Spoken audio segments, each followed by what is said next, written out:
జై శ్రీరామ్. రాష్ట్ర కేక సమితి మౌసీజీ రచించిన రామాయణ ప్రవచనాలు వసంత నవరాత్రులు చైత్ర శుద్ధ పాడ్యమి నుండి ప్రారంభం చేశాము.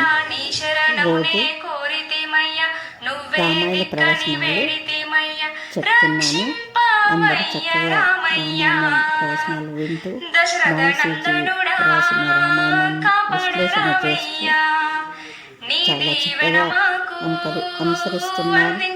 రామరాజ్యం కావాలని రాముని ప్రవచనాలు వింటుంటే ఇంకా ఆనందము